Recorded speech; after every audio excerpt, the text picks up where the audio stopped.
Hey YouTubers, welcome back to another quick tip video. This is another one of those that sort of got lost in a previous video. It's about using coolant stroke cutting oil. Don't use cooking oil, whatever you do. It might work actually. I know some people who actually use it for tapping, but that's another video for another time. But yeah, so it's the application of the oil.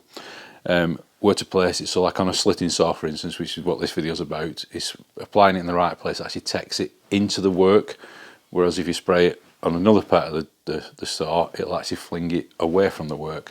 And it's very similar when you're doing it on a lathe as well. If you apply the coolant or the oil on just above the tool, so it takes it in and maximises the benefit of the oil in there, rather than it just spinning off and flying all over the wall. And sometimes you get the big spray up the wall. You know, we can eliminate a lot of that because it's actually going onto the work where we need it. So I'll just show you a little video on that now.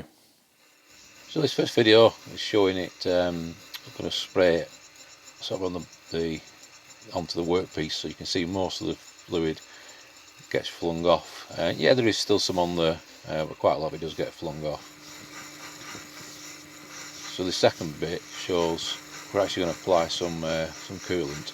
So on the far side of the cutting disc, where you can't see from this camera angle, but what it actually does then is, if you can imagine, it's on the far side, and as it comes around, it's pulling the coolant into the workpiece. So you can see there some was applied in there, that anything is being flung off, it's all going into the workpiece.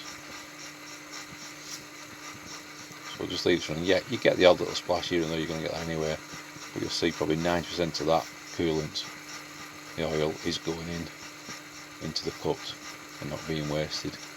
And as you see, as we add more, it creates its own effect, flood coolant, because it builds up. It's being took round with the disc, it's not being flung off. So as you can see here, there's loads of coolant there. It's actually built up, if you will, on the workpiece, so it's actually aiding with the cooling and then the lubrication effect. And you can see as we apply more, it's only being flung off, and it's just doing its job, acting as a cutting oil and the coolant. So I'll just leave you to watch that now.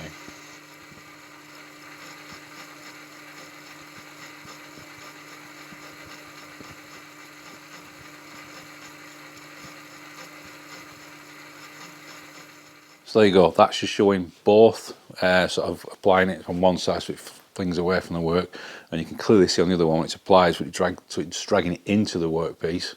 It actually holds against the work and just really works a really nice coolant, and obviously a cutting oil as well on that.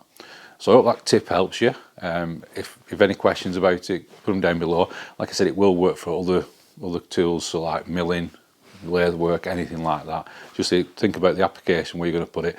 It'll also work with sort of flood coolant, the same thing. Yes, you're flooding it, but if you get in the right place, you'll get the maximum use out of it. Like I said, I don't tend to use a lot of flood coolant. I just find it's a mess. I just go with the squirty bottle. I think most people do, or a brush. You know, you can use that as well. I just find it's just a lot neater. It does for what I need. If I was going to do a batch of 100 parts, then yes, I'd probably set it up. You know, this lathe does have the coolant, but I don't even have the spout set up. It's tucked at the back, but it's all in there. I can use it if I want to, but I just stick with the squirty bottle. You know, probably another quick tip there: use the squirty bottle instead. So anyway, I hope that's helped you. Like I say, any questions, bottom down below. And as always, YouTube, until next time, it'll be right.